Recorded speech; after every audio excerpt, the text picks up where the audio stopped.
So, without further ado, I'd like to introduce our speaker, Raph Levien.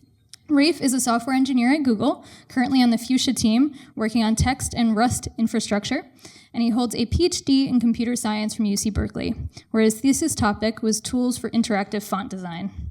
Raph is also an RC alum from the Fall 1 2017 batch, very recent, and tonight he'll be talking about Zhai, a project to build a modern text editor with uncompromising performance. Take it away. Thank you. And thanks everybody for being here, and thanks to 2 Sigma for hosting this. I'm really happy to be here tonight. All right, so I'm going to be talking about this project. I've been working on it for almost 2 years now. And why did I start a text editor project? I mean, this is a little bit of a strange thing to do.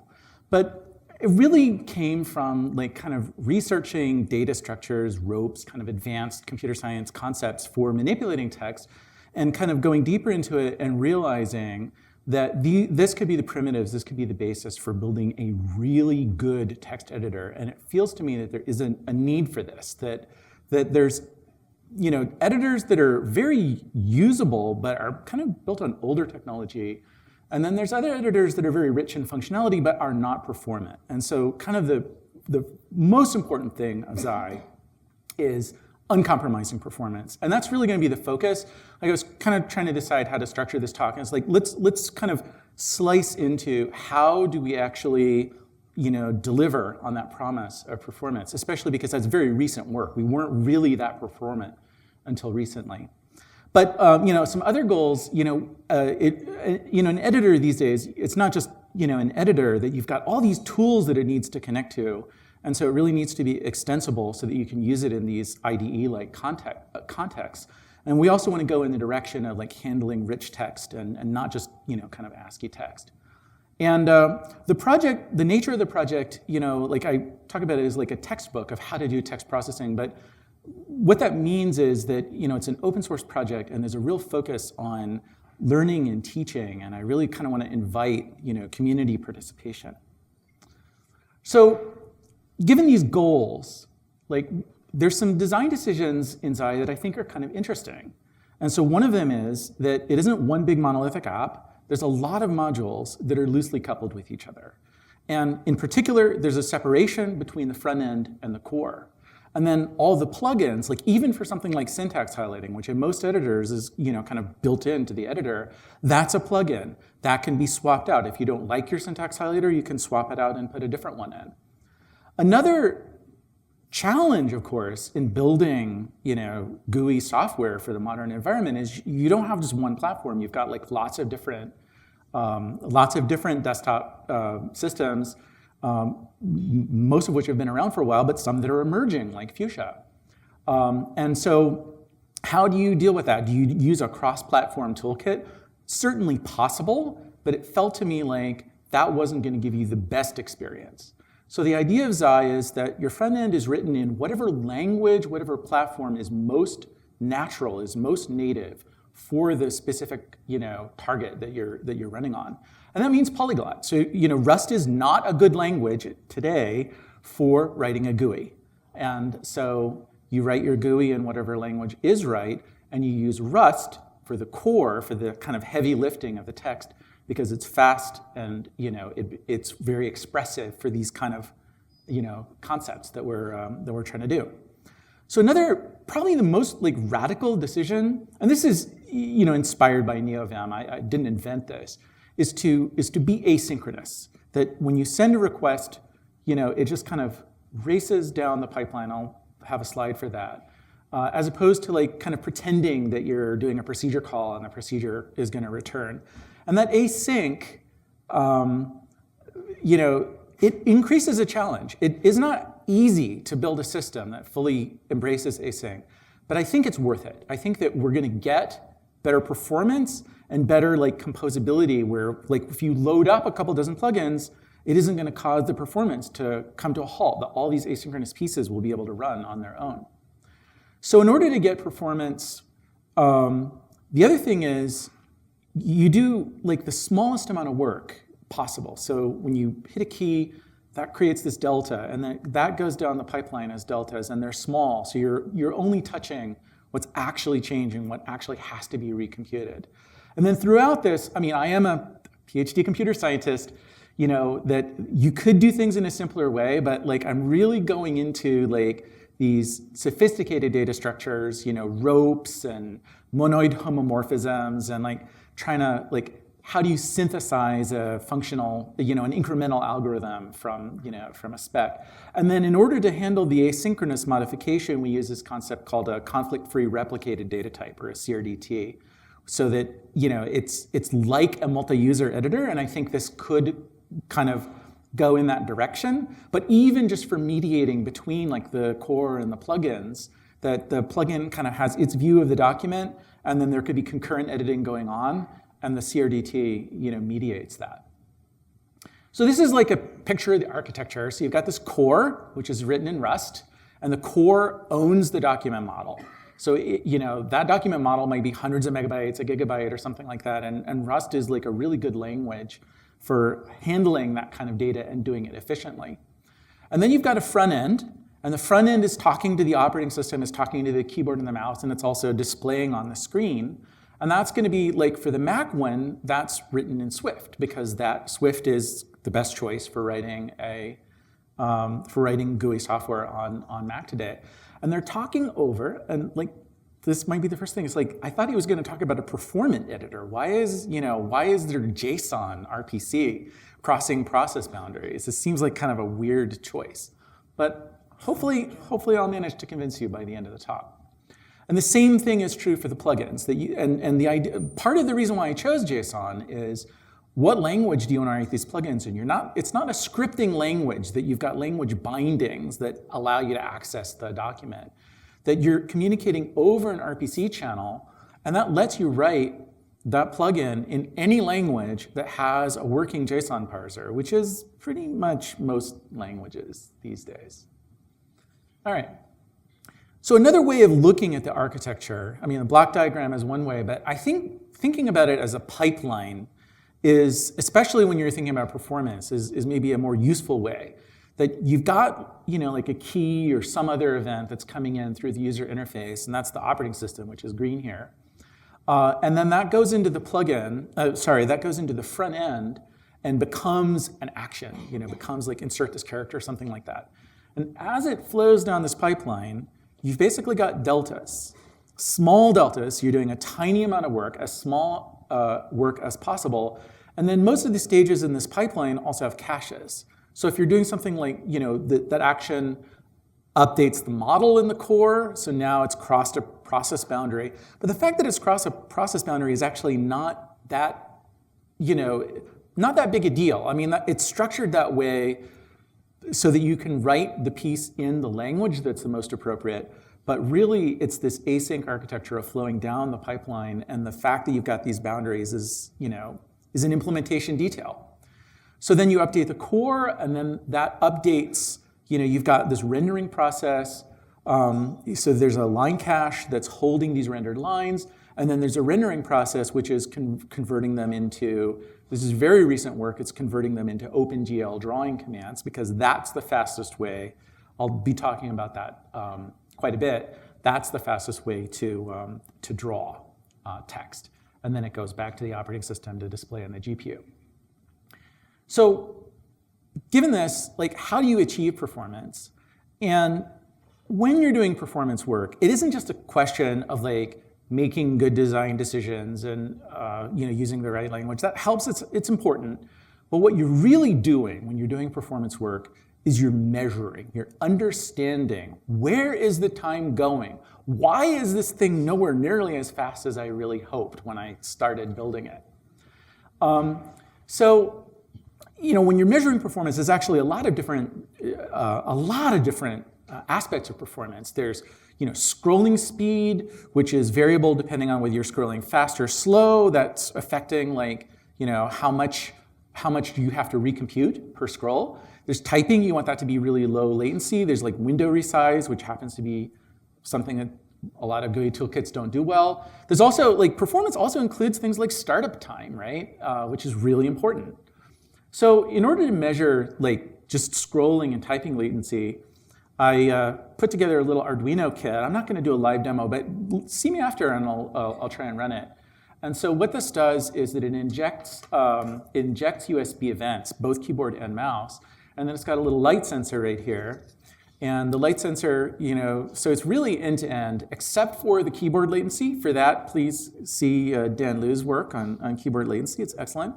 But, almost end-to-end, and certainly in terms of measuring photons, measuring the physical manifestation of what those editing commands are supposed to be changing. I also validated it with a 1,000 frame per second camera. It's a little annoying. I wrote some software to analyze the frames. It's a little annoying to do like a lot of measurements. This is nice because you can just plug it in, press the button, and it does the measurements, collects the statistics, prints out the result.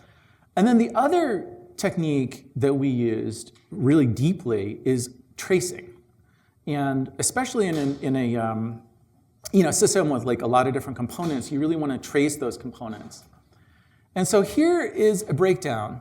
And this was like the first time we actually saw this, I was like, wow, this is telling us a lot. This is not really what I expected to see. This was telling us that there were some problems that we needed to solve. But it was also kind of validating some of the other assumptions. So I'll walk through this. So first of all, what are we actually looking at? We're looking at one frame a gaming monitor, which runs at 165 frames per second rate, because I wanted to kind of increase the challenge. And we're scrolling. And so when you scroll, in the general case, you have to go from the front end to the core because the core holds this potentially very large document. The front end is only holding just enough to display what's on the screen. You want to keep that really lightweight. So in this case, like there are other cases like maybe the whole document fits in the cache and you don't have to do this, but this is what you have to do in the general case. So one of the things about this picture is that it's actually the same picture as that pipeline that I just showed you, except with milliseconds attached, which kind of makes it more interesting. So at the very beginning, in the upper left corner, I have a laser here I can use. Yeah, there we go. That's kind of kicking off, that's the scroll. So at that point, the GUI toolkit knows where the scroll offset is based on your mouse or whatever is initiating the scrolling. And from that, it says, okay, we're going to do a request across your interprocess communication channel to the core. So what we're seeing here is entirely Swift language. We're working, and we're actually pretty close to having tracing of the Rust and having that kind of merged together. But when you look at this, you're like, the entire round trip, sending the request and getting it back, all of the work that's being done in Rust is happening kind of ridiculously fast. This is, I didn't measure it exactly, but it's like a couple hundred, maybe 300, 400 microseconds between the time that you send the request and you get the response back. So in terms of the budget that you have, which is about 6 milliseconds for scrolling, none of that is really is on the critical path for performance. So the next question is, like that JSON parse, like how much is that really costing you? And this is the answer. It's costing this. And JSON parsing in Swift is actually a kind of a performance problem. It's nowhere nearly, there's some languages that have ridiculously fast JSON parsers, like Rapid JSON and C++. And the Rust one, the Serday implementation, is also super fast, which is one of the reasons why these gaps are so small. But this is what it costs. It's actually using the Objective-C implementation and then kind of converting those into Swift, which is not ideal. And I'm not too worried about this because that's something that can be improved. This is not the only application that that depends on that being performant. But this is how much it costs to actually do the JSON parse. And again, it's not, you can see it, it's not zero, but in terms of all of the stuff that's happening to draw a frame, it's not really causing a lot of problems. So then you do a block and get, like the render is happening here, and it's not actually doing any work. At this point, inside this block and get, it's just waiting for the results to come back. There's a different thread, so there's a multi-threaded architecture here. There's a different thread that's listening on the RPC, and it's handling the response that came back. And then what we find, this is just like one of those things, is like what's happening here. This is the thing that resolves the dispatches which document. The request has a view identifier. This is document for view identifier. It's like which document is this actually being dispatched to? And it's taking like 3 milliseconds. And the reason is that we're calling the Cocoa API to say, enumerate all the documents in the system. And that's ridiculous. So, but it's like it should be, shouldn't be a performance problem. But when you actually do the tracing, you find that it's this fairly large amount of time. And that's not the whole story. The other thing that's going on here is that when you do this, so apply update, all that's doing is just saying, okay, we receive this data, we're going to apply it in the line cache. And this is taking over a millisecond. What's going on with that? And the answer is that you've got an NS dictionary, which is coming back from the JSON parser, and you're doing all of this casting into Swift native data types. So this is an opportunity.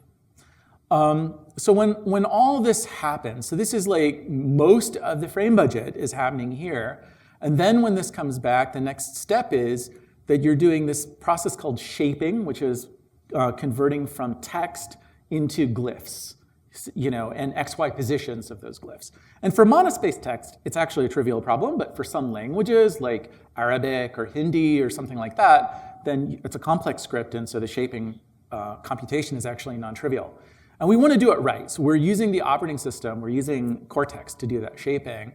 And in this part of the trace, you're seeing the cost of doing the shaping and the OpenGL draw. So one of the other things that's wrong here is, well, we're actually rendering twice per frame, right? And the reason we're rendering twice is that when you apply an update, you're invalidating and you're saying, hey, we need to redraw. And even though you just did a redraw, you just drew it. And so that was like, oh, I forgot about that. It's like I didn't realize that the receiving the update would cause this second invalidation.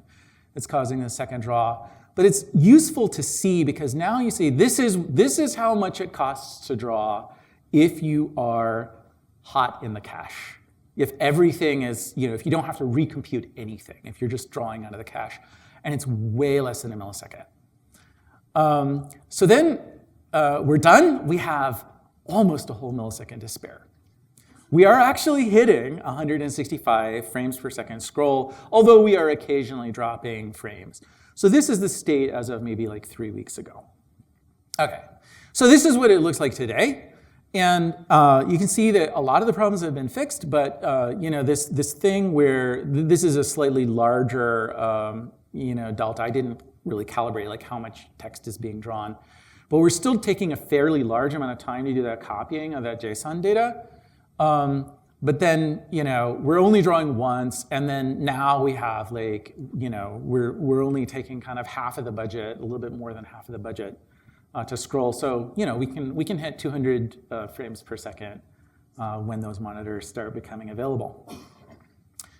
All right, so this is kind of like, I think the takeaway from this is, use these tools to understand what your performance characteristics are, and then it becomes all of a sudden a lot clearer what you need to do about it. So, so how do we get to this, 165? The original goal was we want to be 60 frames a second smoothly, and we weren't there in the middle of the summer. And there were a bunch of things that were wrong. And one of the things that was wrong is we were using the platform's native text drawing primitives. And that was just not keeping up. Like if you're on a 4K display, it scales with like how many pixels you have to generate. It just was not keeping up. It was not able to repaint the screen in the budget. And so, the reason is it's complicated, but like especially on Mac, it is mostly doing the rendering, the painting of pixels in software, which you really don't want to do. There's a GPU, and the GPU is very good at painting a lot of pixels fast. And Apple is also very good that they do a gamma-corrected paint, which is more expensive than just an alpha compositing step. So that was why. Like that was the first, like why should this take 16 milliseconds? But it's actually doing a non-trivial computation. So, around December, we're like, what do we do? Like, how do we fix this? We promised that we were going to be 60 frames a second. We're not hitting it. we gotta deliver on this promise. So you could use layers. Talk about that a little bit more. There's also some libraries, like there are libraries out there that will do high performance 2D graphics. Skia, WebRender is interesting. I was like, I can write software. I could do software rendering, that's just fast. But ultimately, what we ended up doing was using OpenGL and using writing our own. And that was very inspired by Alacrity, which is a very fast terminal. You might have seen that project. So it took us a while, though. Like, this was not a really easy decision. One of the things that we considered in great detail was, do you use layers where you're rendering into textures? You have these bitmaps that you're caching. And if you're just scrolling, especially if you're scrolling very slow, then you can get that smooth scrolling, and it's very seductive because it's very easy. You can use kind of the same infrastructure, just use this intermediate layer. So there's a bunch of systems that use layers to achieve that kind of smooth scrolling. There's other techniques, like for example, if you touch the touchpad, that thread connects directly to the scrolling and it doesn't even like go into your app. But when we looked at it in more depth, there's drawbacks to this, that you're creating all these textures, it's using more RAM to store those textures, and it's using more GPU bandwidth to get those composited.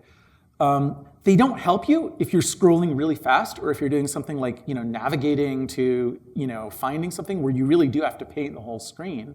You still want to hit that 16 millisecond or 6 millisecond budget and be maximally responsive. And then this scrolling with the touch thing, it's like if you're scrolling super duper fast and that's in a different thread and your app is not able to fill that pipe fast enough, you get underruns, you get flashing of like blank or something like that. And we're like, that's not a good user experience. We don't want to do that. So there's really kind of a choice between layers where you're using these textures or what I call game-like. It's the same terminology that WebRender uses, because they have that concept of doing it like a game where you're computing the pixels. You're drawing all the pixels every frame, but you're making it really optimized. You're using the GPU, so those pixels get out to the screen really, really fast. So if you're a game, with rendering a rich virtual world, then you're going to be spending, that 16 millisecond budget or whatever it is, re-rendering this complex scene. But when you're doing text, it's kind of silly. Most of the time, if you're just typing, you get this tiny little delta, this tiny little change. So this concept of like putting small deltas down the pipe, if you've got small deltas down the pipe and then the last thing is redraw the entire world, it's not really doing that. So there's some platforms that have this concept of incremental present that says, I only really want to recompute this small bit, and then, even though it's like 3D graphics, you're using your 3D graphics thing, but you're only recomputing some of those pixels. On the Mac, that doesn't exist, but you can fake it, and Chrome does this. We looked at Chrome for a lot of inspiration of how to do this, that you create a little layer, you go back to that layered model, so it's a little bit of a hybrid. It's like a sticker that you stick on top, and that's only what changed in that frame. So we haven't implemented that yet. That's part of the design. So that's going to improve. When we do that, it's going to improve the power because you're not touching all the pixels on the screen, and it's going to improve the latency. But when we're looking at that, it's like maybe a millisecond of latency. So then there's this whole controversy about the compositor and the fact that it adds latency. And one of the things that's appealing about game-like designs is that there is a future path where you can bypass that compositor and just kind of present that frame directly. If you're full screen, those APIs exist. Most people are not going to run their editor full screen. And then there's this concept of hardware overlays that I think is going to become more popular, and that by using this game-like architecture, we're going to be able to use that and get rid of that extra frame or maybe frame and a half of latency that the compositor is adding. So one of the lessons that we had from this async design is that every time you do async, there's three choices. You can do it atomic, which means basically the same result as if it had been a synchronous draw or synchronous request. And that means you're basically sending commits down the pipeline. And then when you're finally able to commit, everything commits in the same frame. And so like an example, and this is actually a bug that needs to get fixed, is that right now the scroll bar and the content can get out of sync with each other. So the commit needs to be like, okay, you're gonna draw both in the same frame. So this commit has to be large enough to incorporate all of the changes that are happening. The other choice, and this is what we do for things like syntax highlighting that might be slow, is eventually consistent. Might get slightly out of sync, but only temporarily, and then it becomes consistent. And so this is kind of the technique used for plugins.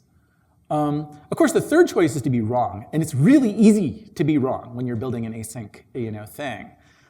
So examples would be like, if you're doing emoji that you put the cursor in between and it breaks the emoji into its individual code units.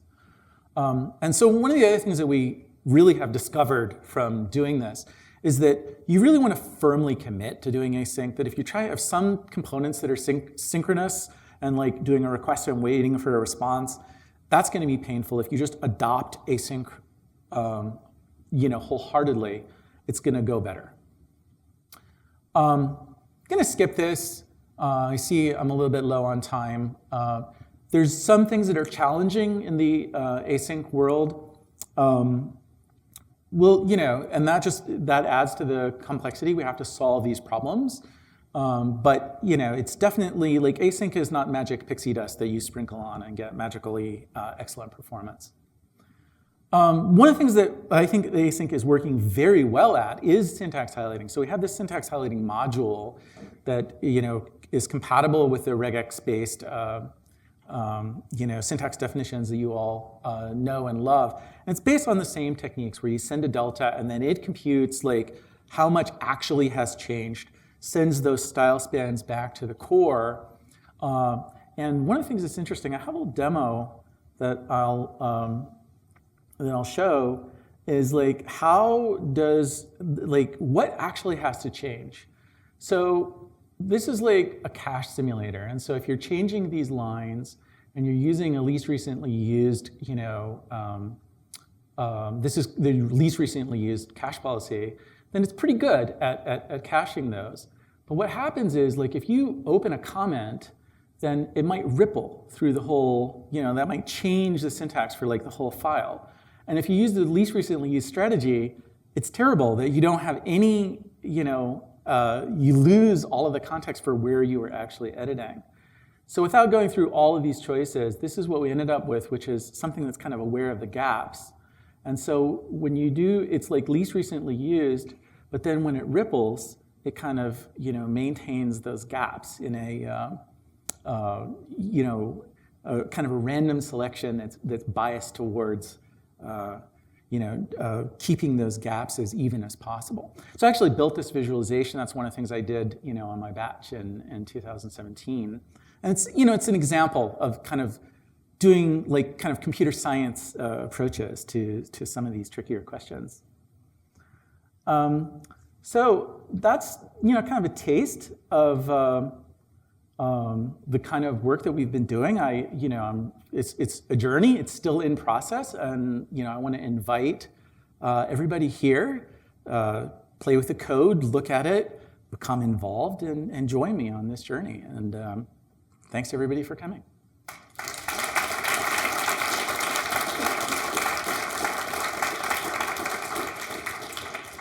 Thank you, Raph.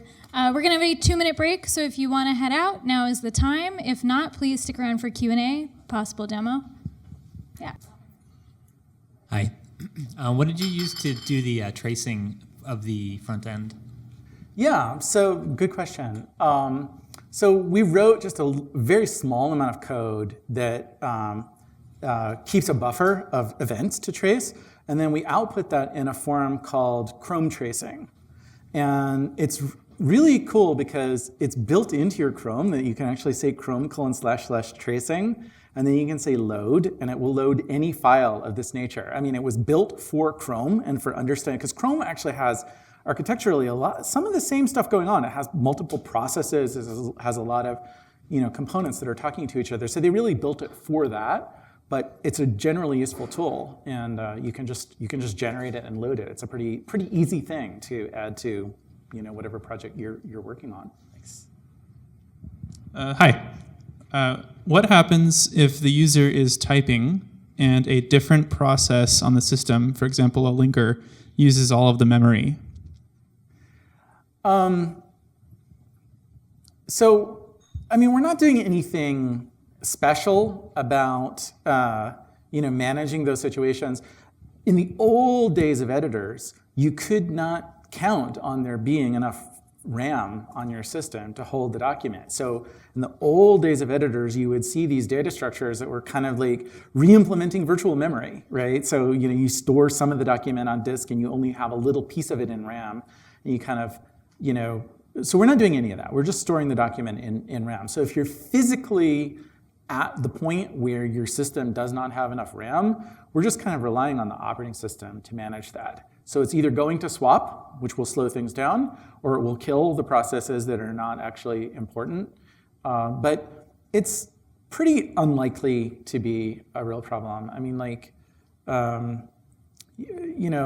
if you're building, so I'm not gonna say you don't get linkers that consume all of your RAM, that does happen, but if you're building the kind of system where you're doing that, then you've probably bought a computer with a lot of RAM.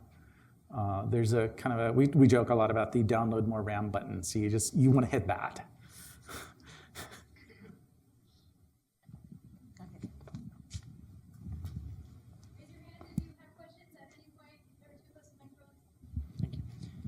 Are there any downsides to leaning on the GPU?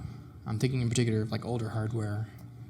Well, so one of the things I didn't say is that in order to do that gamma corrected alpha compositing, that's actually using linear sRGB color space, and it's also using dual source blending, which are two things that have only existed on the Mac since 10.12.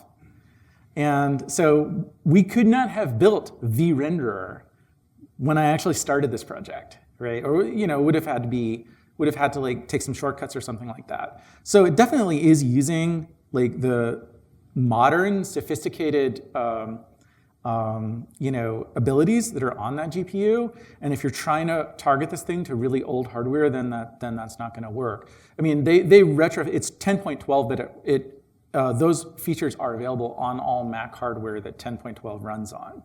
So it goes reasonably far back. But that's kind of the only real disadvantage to using the GPU. The GPU is so phenomenally more powerful of computing those pixels than the CPU. Like, I don't have a number, but it's jaw-dropping, the gap between like how many pixels you can compute on a GPU versus how many pixels you can compute on a CPU. And I think when we're talking about that layers versus game-like, decision, that I think the trend is more and more game-like makes sense. That layers make sense if rendering is really slow and expensive, and then you want to do that rendering once and then keep it. But like on a modern GPU, it's faster to compute the pixels than it is to pull them from global memory somewhere. And I think that's going to be increasingly true. So I think going forward, if you're talking about building performant GUI systems, then the first question is, am I using my GPU effectively? Thanks.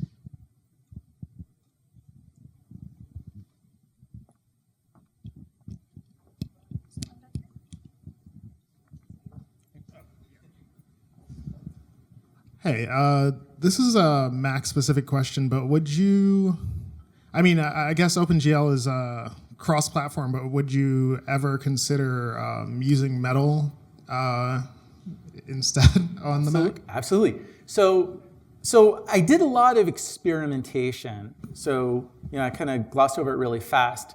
And that included building a prototype, not actually text rendering end-to-end, but just a little thing that draws some stuff with Metal to see, like, is this more performant than OpenGL?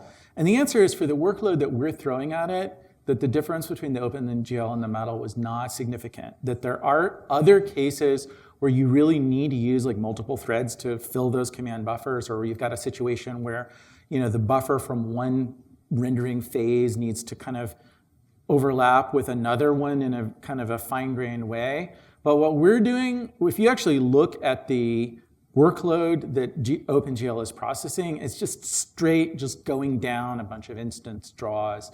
And an OpenGL driver will do that just as efficiently as a metal one.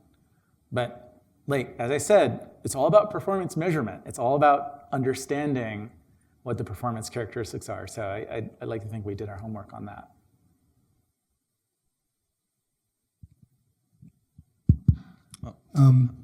You mentioned in an earlier slide that you're interested in working with the Markdown model, and I'm curious what do you hope to get out of that, and also what are the limits? Because Markdown has always been very clear that it's intended as a shorthand for writing and not as the idealized way to store a document structure. I think, Markdown is, I like Markdown, and Markdown actually I think has had more success than maybe originally intended. Like it is used as the source for all kinds of documentation. Like it's the standard on GitHub, it's a standard in lots of other things, and I think for really good reason. And of course there's limits to how rich it is. But for me, that question is really like, am I building a fully featured word processor? No. However, if you build the Markdown functionality and make that work well, does that kind of fit into what we're trying to do here? And I think the answer is yes, and I'm very excited about that. I think there's a lot of use cases that Markdown actually does give you what you need, especially in this kind of coding space, and that this tool, the performance, this kind of instant startup, that's going to be really appealing.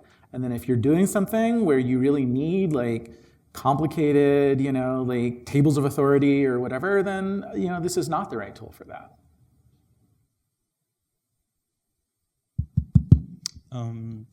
Hi, you mentioned that because it's all of the calls are asynchronous, there is this atomic model for commits of code, and also multi-editing mode for multi-users. Mm-hmm. I'm curious about what challenges, if you could dig a little deeper on that and explain a little more, what challenges would come up when having multi-user editing, and how would this approach be beneficial, or maybe? Absolutely. Excellent question. So that's a whole talk in and of itself. So this was also one of the things that I was exploring since the early days in the project, and it became clear that if you have even just the interaction between an on-screen keyboard, an input method, and an editor, that you can get asynchrony bugs in that interaction. And that was kind of the original motivation. It's how do you solve those? How do you solve those to make those interactions not buggy, not give you wrong answers? And I started researching this, and there's a lot of literature. There's this thing called operational transformation, which is kind of the traditional way of building multi-user editors. And I was like, maybe I need to implement that. And then there's a newer technique, this conflict-free replicated data type, where it's really promising because there's a very deep mathematical justification behind it. There's a model of these monotonic semilattices that guarantee the convergence. If your object that you're merging is a monotonic semilattice, then it's guaranteed that you can do updates in a peer-to-peer way, and the whole system will converge. And there's challenges, if you look at implementations of CRDT, a lot of them are not very efficient. So I actually spent a lot of time kind of digging into how do you make a CRDT implementation efficient. And I also had an intern last summer, Tristan Hume, who did a prototype of multi-device on Fuchsia, where we were using kind of the full-blown CRDT, where you're really doing editing. You could type on 2 different keyboards and have that, have the document synchronized between the 2 devices. And I do think it's tricky, it's challenging, but I think that is the way forward. There's real advantages to the CRDT over operational transformation, mostly that you can do peer-to-peer, whereas operational transformation, usually you have to go to a server. There's kind of a batching of your, if you use Google Docs is awesome, but the if you're typing here, it goes up to the cloud and then comes back. And the CRDT has this possibility of using local links, which can be lower latency. So I think it's one of the really interesting research directions of how do you go from these kind of explorations and prototypes into making it real. I'm not trying to do multi-user editing now because I'm trying to make something that you want to just use for your code editing, and there's only so many hours in the day. But I think that the potential is there, and I think it's one of the more interesting things to explore more deeply. Hi. I'm curious, could you elaborate a little bit on this layers versus GP or game-like distinction? I am sort of imagining line by line core text painting and glyph by glyph, and I'm wondering if in the game or game-like version you're doing all the the text layout yourself, glyph by glyph, or what? Right. So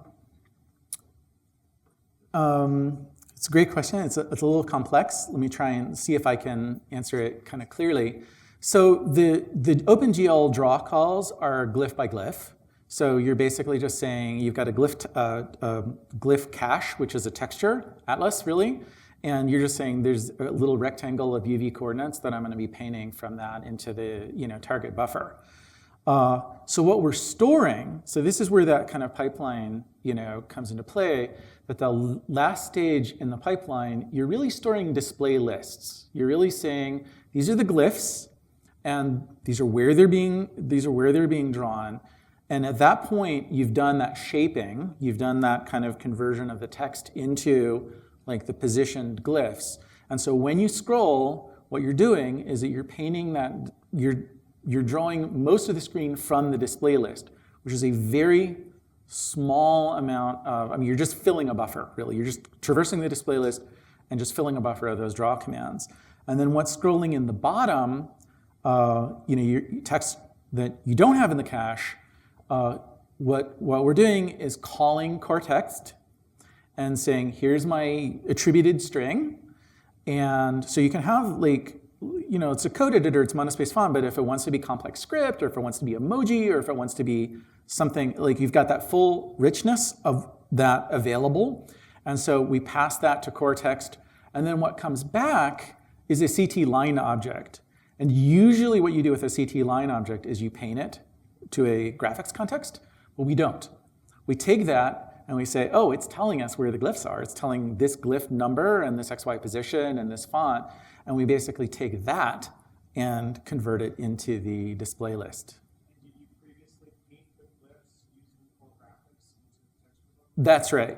The earlier iteration before this OpenGL work, we did pretty much the same thing, except no. Previously in the modern implementation, paint those into a atlas or something? Well, so we've never implemented the layer one. We did a prototype where it did, yes, it would paint that using core graphics into a texture buffer, but that was never committed to mainline. Hi, are there any design decisions in the Fuchsia version, courtesy of the operating system, that mitigate some of the problems you talked about, like with respect to composition latency or measurement time being synchronous, things like that? Mm-hmm. Really good question. We haven't really started the performance work on Fuchsia yet, so that's kind of work in progress, I think. Part of the motivation for doing, I really wanted a platform that would be the standard. This is as good as you can get on this hardware. And originally I was going to use Windows for that, and then discovered that direct write was not as performant as I was hoping it to be. So it's okay, if we need to rewrite it, we might as well rewrite it on the Mac. So, so I think we have that as a baseline for performance measurement, and then over the next few months, when we kind of make the Fuchsia version more real, we'll be using the Fuchsia system capabilities in service of that. I don't know if that answers your question. Thanks.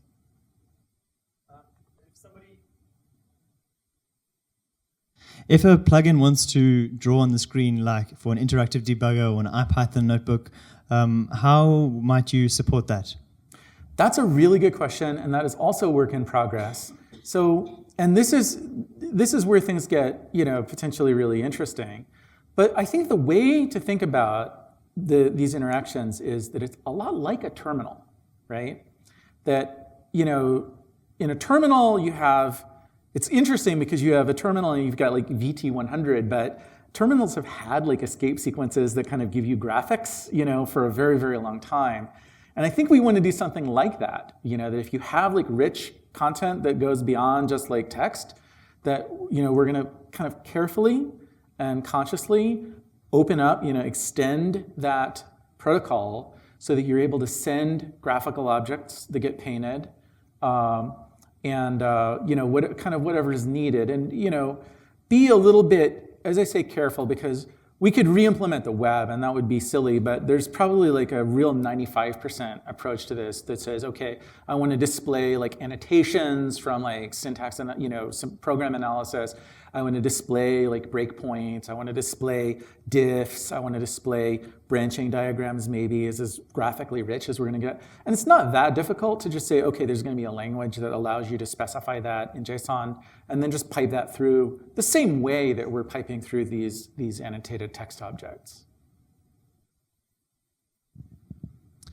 Hey, so you have this system that has the backend on a separate process from the front end. Have you considered, or are you interested in exploring having that live on a different machine and cross the network boundary in order to do that? Also a really good question. So we've given quite a bit of thought to this. And it is absolutely possible to just take that JSON RPC and remote it. Like you could probably experiment with this really easily because it's just standard in and standard out. So you could probably just use SSH to a different machine. But we're not optimized, like there's some things that are like X Windows originally was really kind of designed to support that kind of interaction. And we're not consciously doing that. My sense of the best way to do like cross-machine editing, and I think that's a really useful, interesting use case. I think solving that is a good thing. But what makes me excited is to say, you've got these cores, and they can communicate, they can synchronize with each other over the CRDT. So then you've got a core that is local and therefore absolutely minimal in latency. But you're also able to like access the files or whatever, like if you're doing like, you're trying to edit like maybe a program on a mobile device, you want that editor there. I think that kind of connection between cores really gives you the best of both worlds. You've got that instant latency, but you also have the remote presence. And so we have that prototyped, Fuchsia to Fuchsia, and that's where I would like invest to make that real.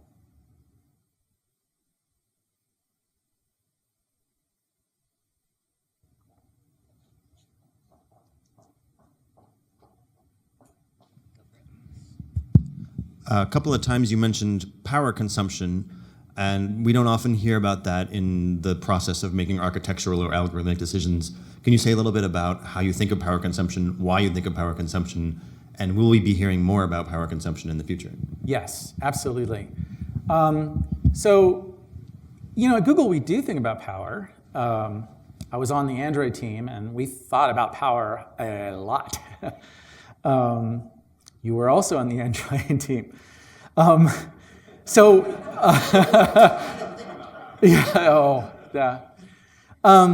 I think, so working backwards, that power is increasingly important. Power is increasingly a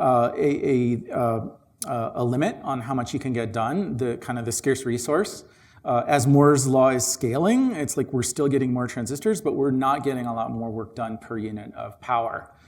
So I think that is increasingly going to become part of consciously optimizing. Another example of that is like the tensor processing unit that Google, did a paper on recently, and like kind of the biggest result of that was that you've got, maybe an order of magnitude better, ability to do machine learning inferences per joule of energy, which is pretty amazing. Yes, we're definitely thinking about power. We're definitely thinking about like how much power does it take to do various different tasks. Like one of which is kind of important is blinking the cursor, And so if every time you blink the cursor, you're touching all of the pixels on the screen, that's going to have a power cost. So in line with this kind of quantitative measurement-based approach, I got a little cheap power meter, plug in my Mac, and I've done some tests, not careful, like publication quality, but really just to get a rough swag, like how much does it cost to update a screen using OpenGL to draw the whole screen? How much does it cost to do the same thing using, Cortex Core Graphics? And that definitely has informed choices. Like you really do want to, so it's the same thing as any other performance work. You want to understand the consequences and then use those to inform the decisions you're making. Actually, that's an interesting segue. Do you want to demo the unit you have with you? I think I've been having some problems with the light flickering, like interfering with the thing. So, come and let's play with it after, but I don't want to do it in front of you. All right. Yeah.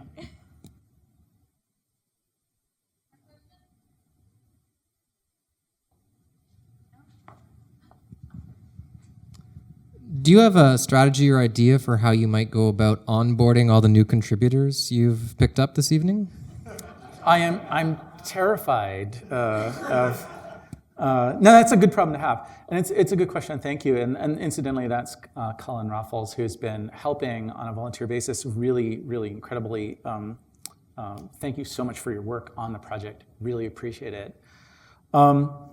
There are a few things that I think that we're going to try and do consciously. One of which is writing design documents, so that if you're like, what do I do? Where do I start? That hopefully there will be like a point where you can read and say, okay, these are the projects that are important. This is what we're working on now, and this is some guidance which might help you decide, oh, that sounds like something I could do, or maybe like not quite ready for that yet.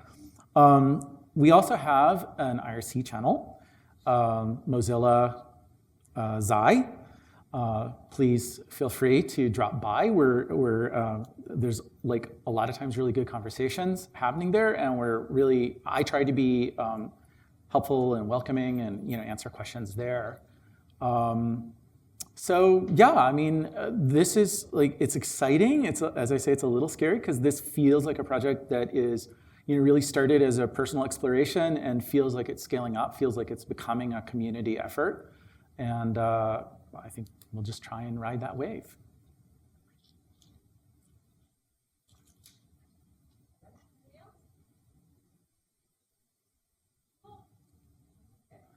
All right, thanks everybody for coming.